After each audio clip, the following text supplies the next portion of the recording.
becoming an adult is maybe at the core, stop seeking the external mother and the external father and actually integrating it into yourself, so that when you meet somebody, you're not meeting them as the projection of what you want them to be for you, but you're actually meeting them as who they are. We actually can't be nourished truly by somebody if we're projecting the thing we're lacking onto them, rather than actually seeing who they are. This urge to project, because the longings of these lacks are so strong that there's no other way to see other people than to be filled in ourselves. And of course, it's a lifelong journey, and like these lacks will always be with us, but then there actually isn't connection because we're not seeing people for who they really are.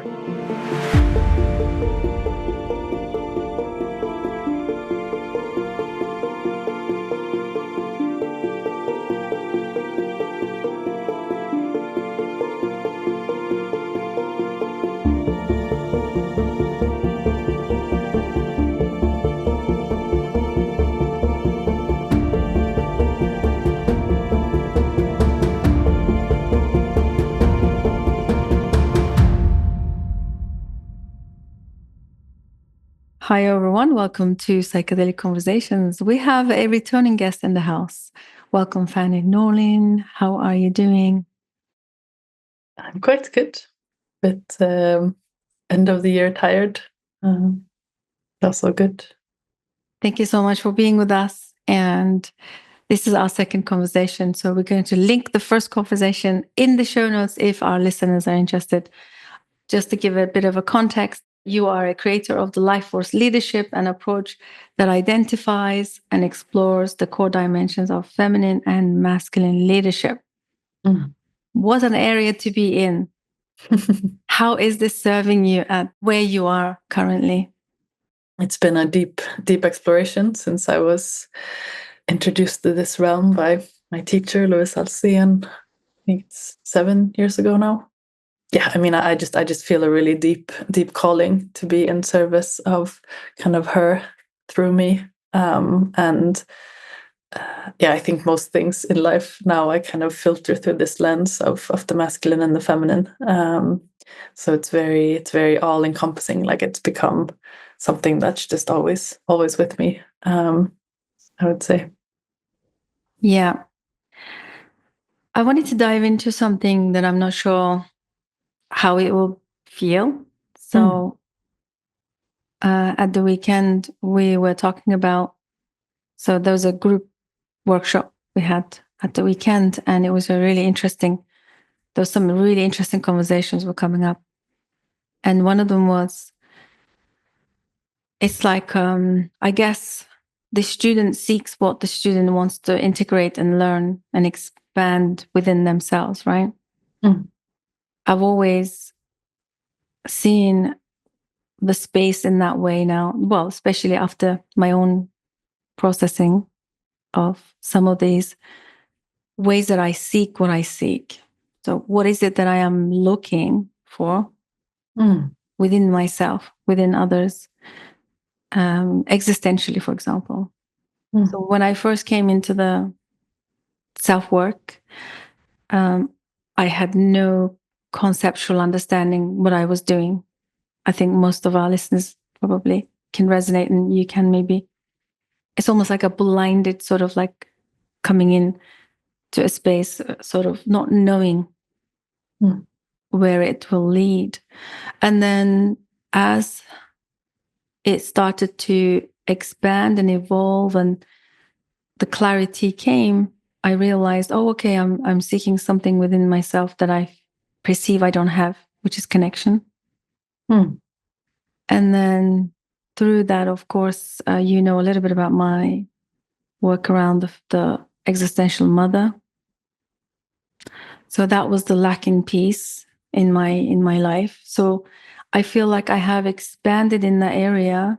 It's a very long duration, though. It wasn't coming to this point, wasn't just an overnight conceptual understanding. I think it took me at least a decade to come to understanding that, oh, okay, this is what I'm doing. This is what I'm doing. I am looking and seeking for something that I perceived as the lack in my life, which was the maternal, nurturing energy,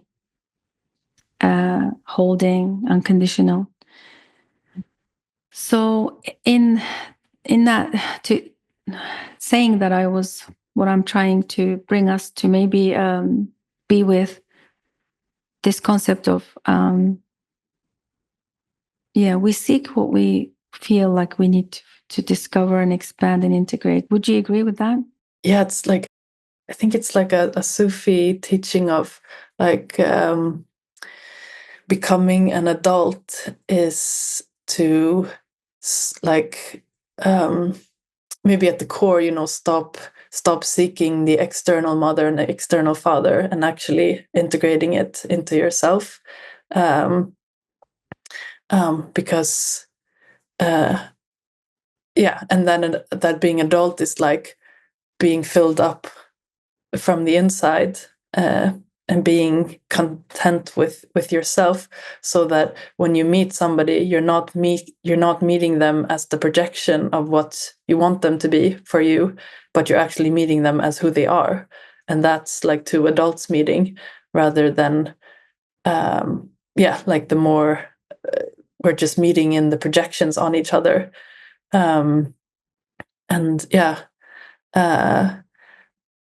While at the same time, that doesn't, of course, we're social and tribal beings. It doesn't mean that we can be content by just being by ourselves, but it's this, we actually can't be nourished truly by somebody if we're projecting the thing we're lacking onto them, rather than actually seeing who they are.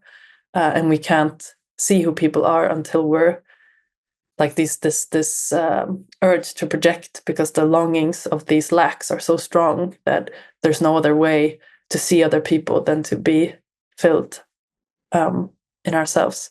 And of course, it's a lifelong journey, and like these lacks will always be with us. But that's kind of the and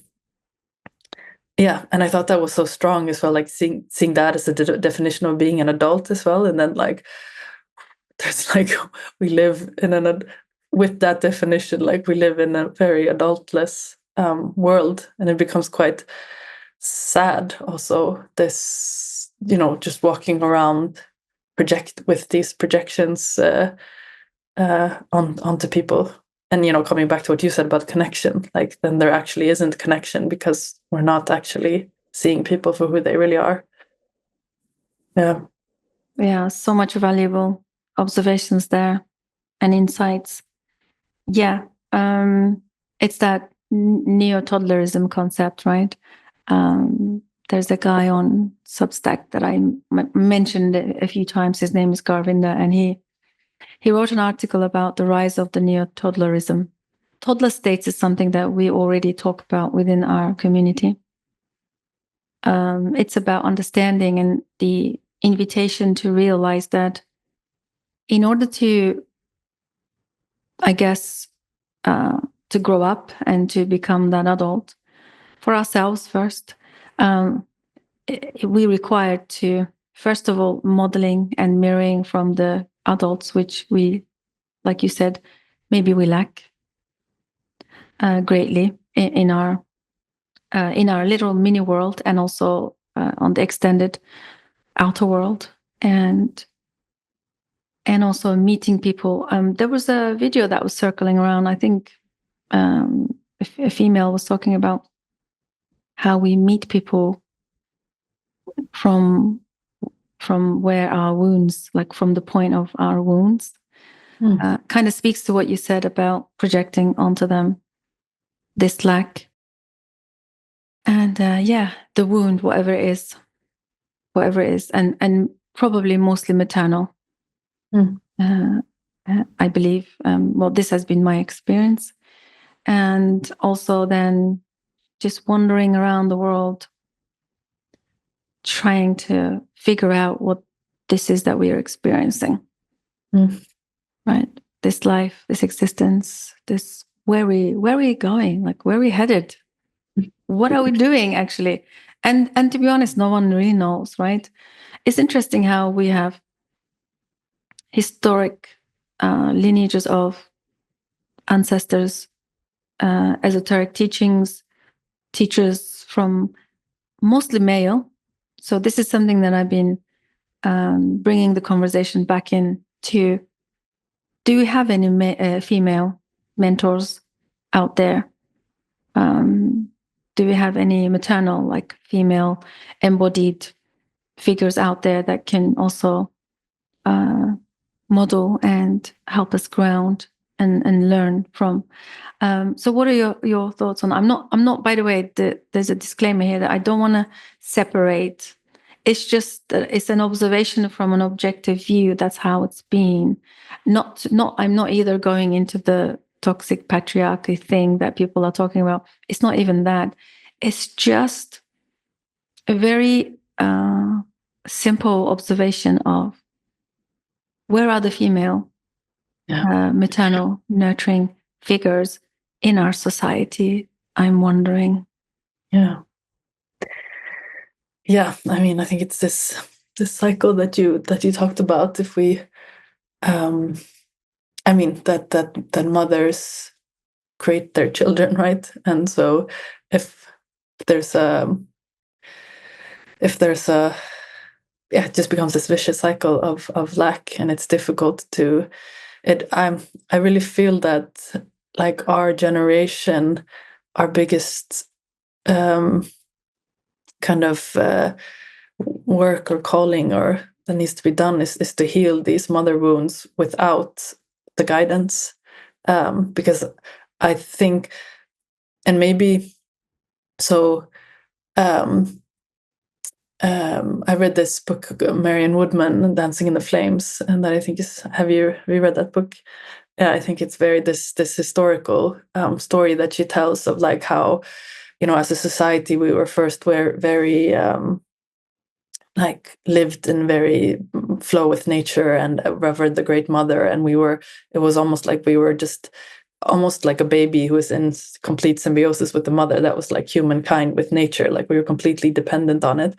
And then as we started to grow up, as civilized, there was this phase of where we had instead like goddess worship, where to me there were these female spiritual guides all around the world,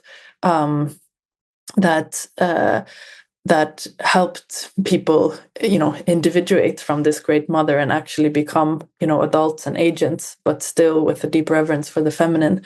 But then, then the more rational and scientific and everything, we got these feminine traditions, throughout the world got destroyed, and also that they were, all oral, not written down. So they're also more vulnerable in that sense, because it's not, these issues of healing these deep wounds are not, it's not a step program that you can write down. It's a very embodied, I think, practice. And yeah, it's like I can really feel into, I'm quite young and I'm still leaning into the work, but that there's both deep remembering of something that's been very lost, but also a feeling that maybe it's never been, like, I've been lucky to have women in my life. Yeah, and it is different. Like there's something that I need from female spiritual leaders that I just can't get from male ones. And I need both, but it's very different. Yeah, totally. I do like Marion Woodman's work, actually, and also Marie-Louise One France. Familiar. Yeah, very. And also now I'm really diving into the Julia Kristeva, since I was introduced to her work. What strikes me about the line that she says, in order to independently develop our identity, we need to objectigate mother. Kind of we push away this maternal mother and then form an identity, but something isn't working in that process. Like something is, and like you said, is it chicken or the egg? Is it lost or is it never been there? Is it, right? So this is where the existential mother concept comes in, which is why I wanted to call it existential, because maybe the initial birthing process of cutting the umbilical cord is the place of wound where we separated. So the sensations of being separated, ripped apart, that maybe creates the void, this unfillable void that we then go on to seek forever to fill this up with all kinds of interesting ways. Yeah, I mean, for me, so the path that I follow, Awakening Feminine Leadership with Louisa Alcén, she's been part of the Diamond Approach the past 12 years. I think I spoke a little bit about this last, and I've been recently, I'm not part of the Diamond Approach myself, but of course, since Louisa's been part of that path, she's highly inspired by Hamid's work. And I've recently started to read his more deeper books. And to me, it really explains why the work that I've done with Louisa is so important. Or like why, also in relationship with my mother, and like how the work has really supported me in my life. And what he talks about is that what we project onto the mother, he calls it something called merging gold, which is this state of feeling completely nourished and filled up and basically safe and at ease. And when you're in merging gold, that's when you're also completely like open and you can actually connect with other people. So it's also about the connection with other people. And then that to separate from that, we need what he calls strength, which is both has like the sexual energy and the aggression. And that like the individuation process from the mother is to go into your strength. And that it's like at first it's like frustration that turns into anger and hate. And it's not the anger and the hate that creates the separation. It's when you are able to transform the anger and the hate into your strength. But the anger, it can, it's like your fuel. But you can also get stuck in the anger. But then if you're able to transform this anger into its pure of strength, and then actually he talks about that what divine eros is, or what like sexual energy is the merge of this merging gold and strength. And that's exactly what we practice in feminine leadership, to these components of the feminine strength and the merging gold. And that's when you become an individuated person, where you're because he talks something he calls like the rapprochement conflict, which is this conflict that you think you have to choose. Either I can be individuated and be in my strength, but then I have to be alone, or I can be with others in merging gold, but then I can't be in my strength. And to me, that's like the big split in women, that we think that either we can be liked and, be with the group, but then we can't be in our strength. And this is the path that I've been on to own.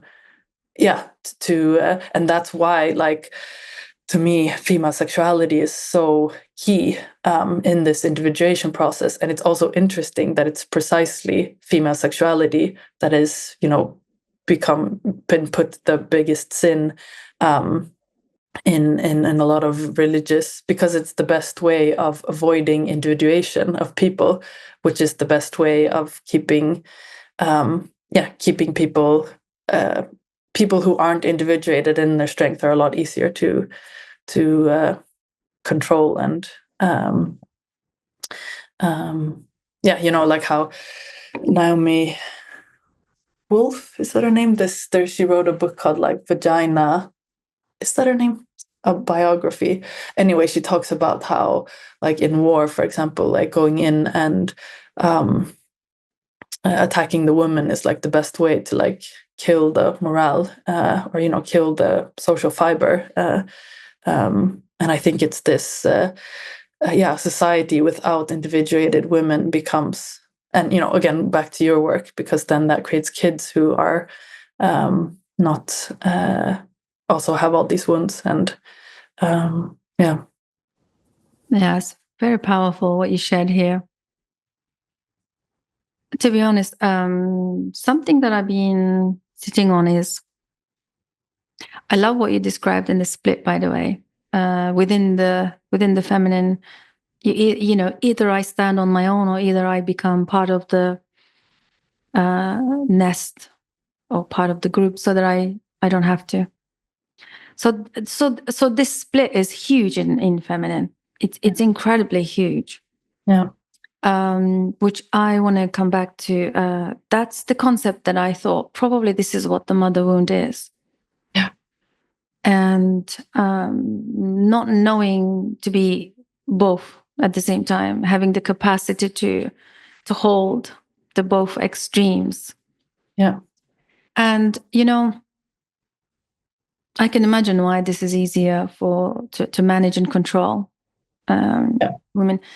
But I also like, you know, some of the concepts that I have been looking at about, if you're not individuated, then it's easier to, you know, like the authoritarian power that, you know, we covered with Grey Robes and Max. You know, there was a lot of the conceptualized intellect about how the society is conditioned, controlled, managed, which I fully understand, and I definitely feel it's true. But at the same time, what I'm feeling is that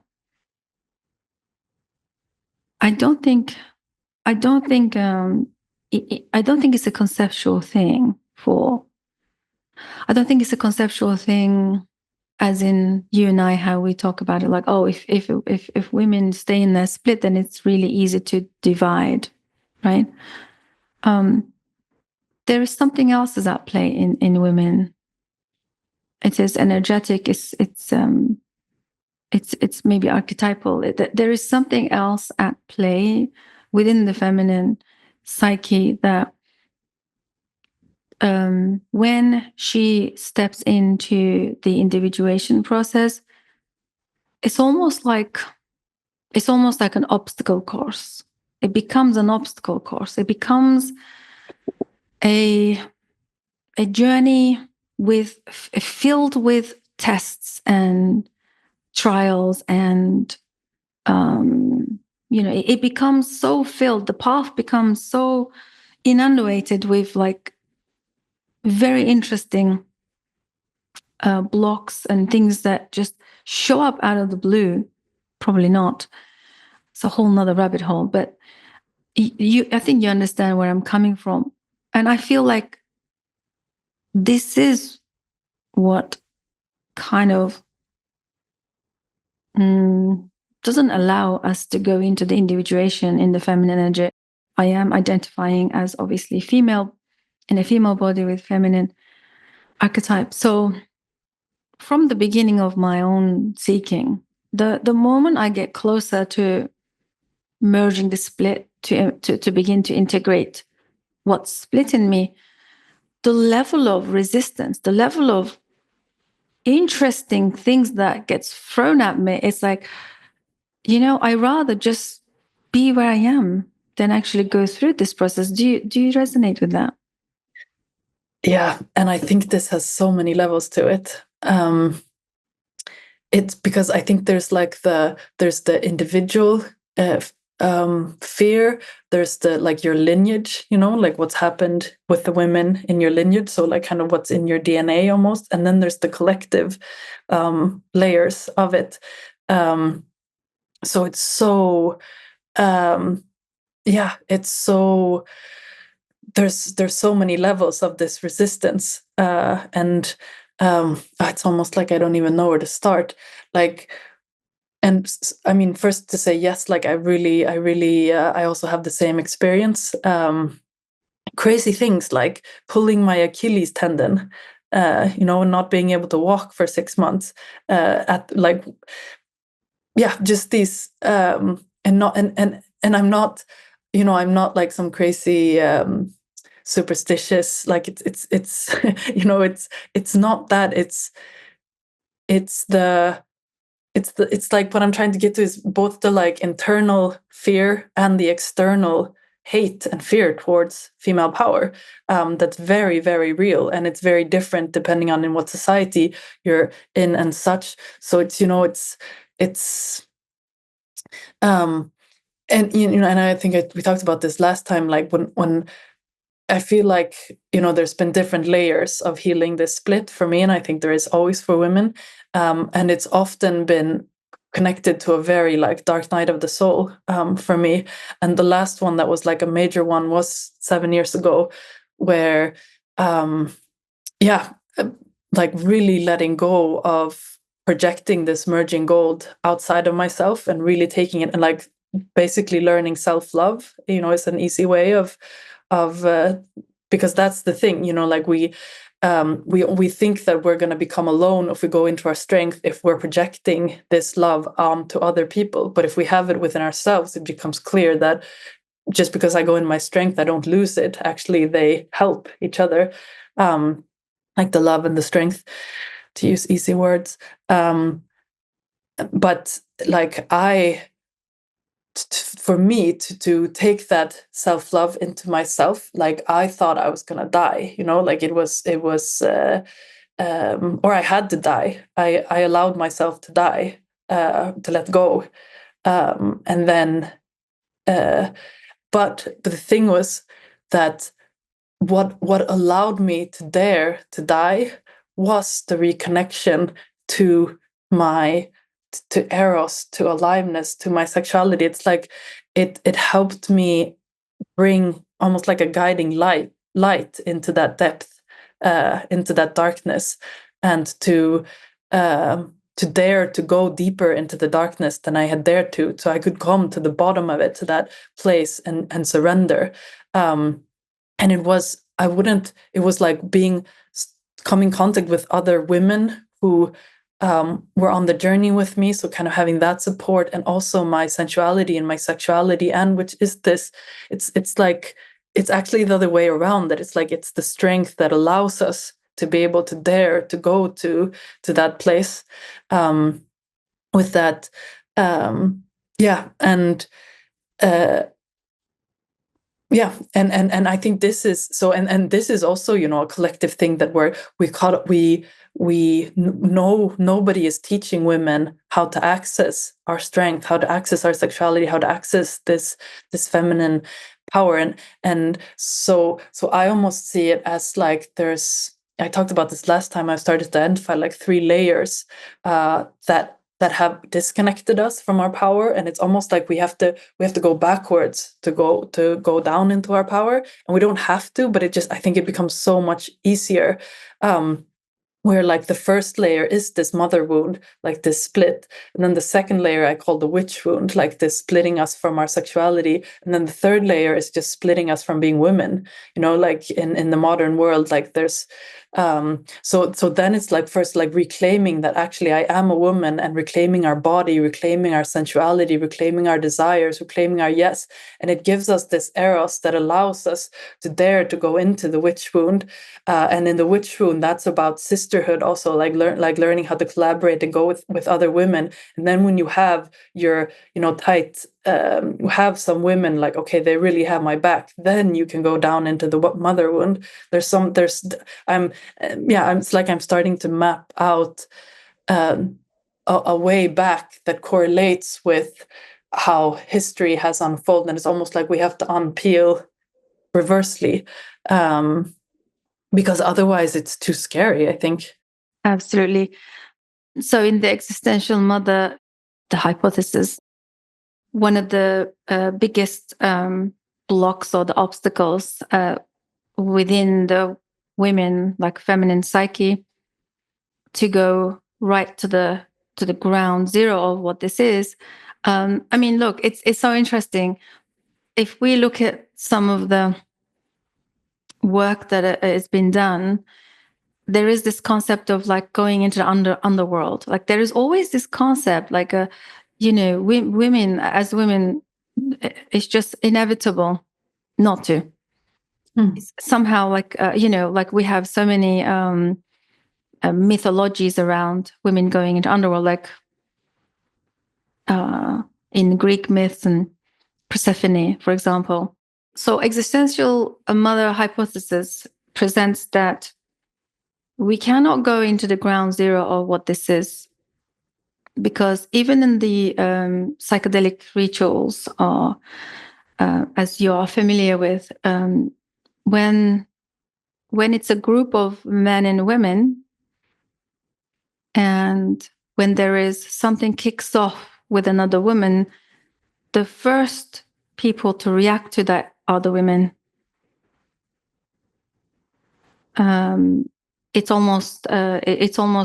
too scary, too overwhelming, and they move immediately into judgment. They move immediately into their own fears. They move immediately into how to shut this down. Like, shut it down, shut this down, because it's triggering something much deeper in me, and I don't want to hear. I don't want to be confronted with this other woman going through her activation or psychotic break, or which I now call an invitation to individuation. So exactly what you said. In order for us to, in my understanding anyway, to integrate this split, we need other women. We're not going to be able to do this alone. It's too scary down there because of our biological advantage of being this hypervigilant, or having this advantage in far more supreme survival vigilance or systems. We tend to perceive threat at 100-fold, which is not really helpful. Even in psychedelic circles, a lot of women, the way they react to any little something, it's cosmic level. And these are my observations. And thank you for saying that, because it's validating, and it feels so true in my own journey. And my approach has always been, when can we sit together? When can we just learn to sit together, be with one another? Because we need to build trust. Because I think the elephant in the room is that women don't trust one another. Again, comes back to that supreme survival intelligence. I think whatever it is in history, whatever it is that they have experienced in our lineage and ancestral line, they watch too many women being, subject to torture, killing, different things. And that alone triggers something else in women about this. And it switches so quickly. You can see in real time, in especially psychedelic ceremonies or groups, it switches into self-serving. I'm going to just separate myself from this and protect. Like, self-serving, self-protection turns on. So we rather look away. We rather look away. And like, the thing is, like, to me, it's almost like, of course, this is how it is, because almost no woman gets taught how to be in their strength. How to connect to yourself, how to connect to your body, how to like this erotic energy, this eros, is so vital for women to be stable, to be grounded, to feel safe, to feel, to, it's like, to me, like, this eros is like, it's like I get filled up with myself from the inside, and I become so much more full, and like, I'm super, super high sensitive. And like, I used to have like a breakdown, or like an overstimulated meltdown, like once every 3 weeks, like up till I was 25. And to me, it was just like, I didn't feel like a victim of it. I was like, this is how I am, and I know that every 3 weeks I'm gonna have to go back to my cave, and like, I have my practices, I know how to get back, and but now, I just realized that it was just like, I didn't have the tools. I only had the tools how to hide from the world. I didn't have the tools how to like step into the world and be. So this thing about trust as well, like, if women aren't in their bodies, if they're not here, if they're not filled up with their aliveness, what is there to trust? Like, if they're not there, then of course, like,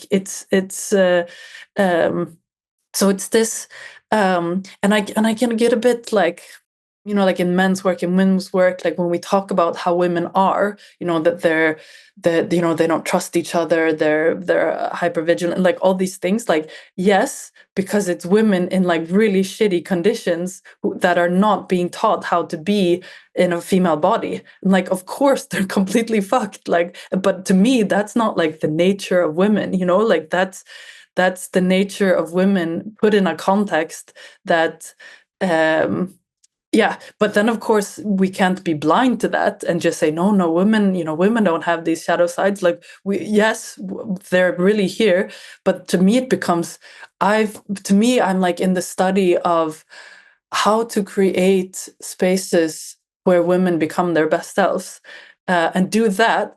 And maybe that's that's what I said about going backwards, like rediscover the keys of how to create how women, so that so that you can gradually go into these really scary deep wound places with your power, with your eros, and in support of other sisters.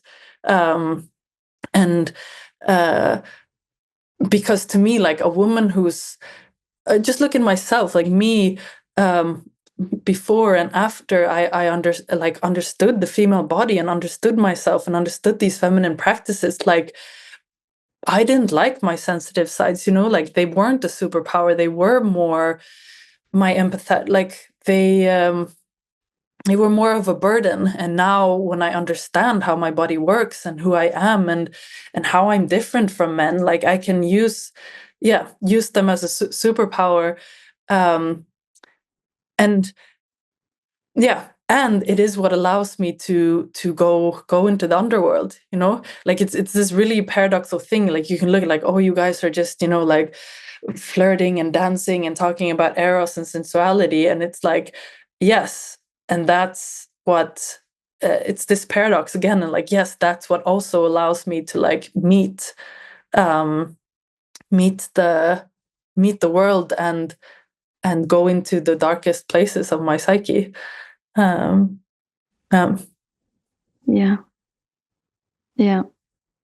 Very powerful indeed. Thank you for sharing. So much to unpack. So I will bring our attention to, as we're coming to end of our conversation. So sitting with everything that we have shared, and I wanted to maybe see where you are in this as well, where in the current place, there's a lot of talking about closure. There's archetypal closure, archetypal astrological, like there's lots of things are happening that people, maybe the people that I am surrounded with, so I'm not going to just project that it's everyone, like, everyone's waking up. Actually, no, it's not like that at all. So, but people that I am surrounded, somehow we talk about coming to end of a cycle of some kind, moving into a new understanding. Do you feel like you're at that intersection right now?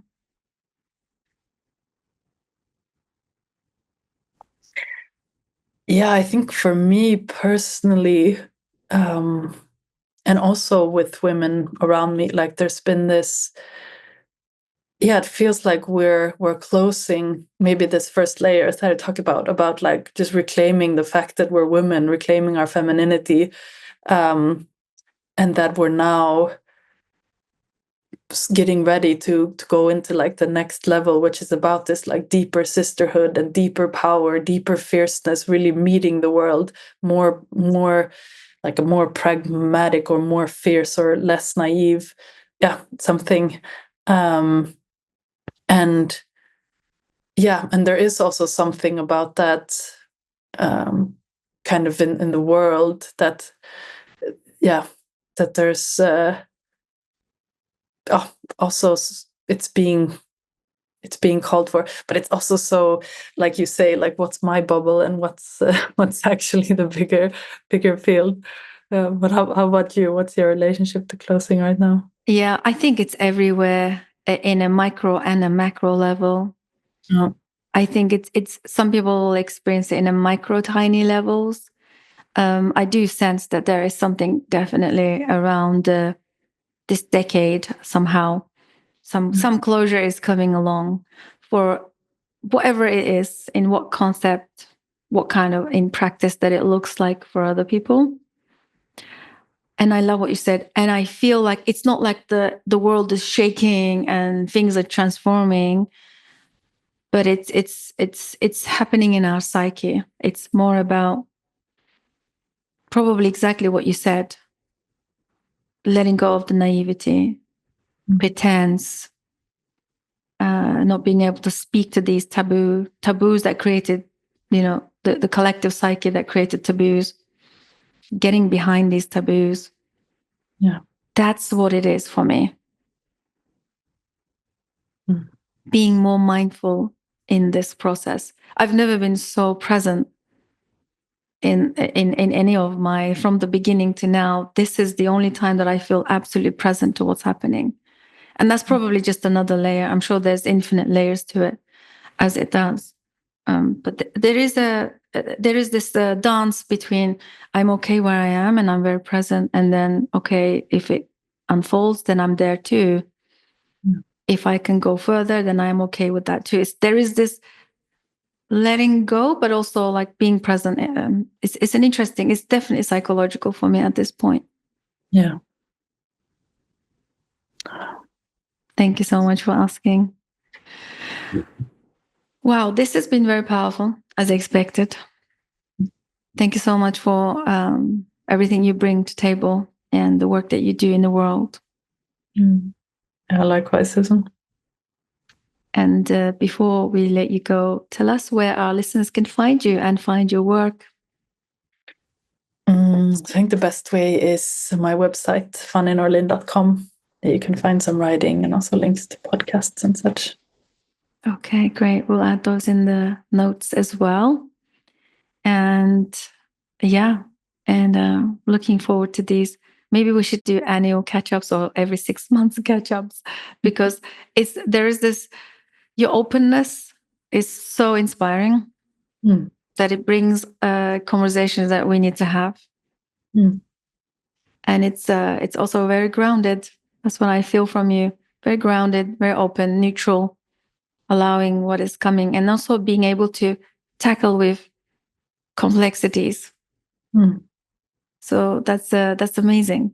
And thank you so much. It's such a gift you are. Thank you so much. Really nice to receive that mirror. And and I also really appreciate you, Susan, like what we were talking about, this being women who are really here to both remember what has been lost, but also step into what maybe never has been done. So thank you for that. Yeah, I appreciate you. All right, have a wonderful festive season, and I will see you very soon. Thank you. Thanks everyone for joining us. Hope you guys enjoyed this deep dive. And if you resonate and you have any stories to share with us, please do comment or get in touch with me or Fanny whenever you can. Don't be shy, and I'll see you on the next one. Bye for now.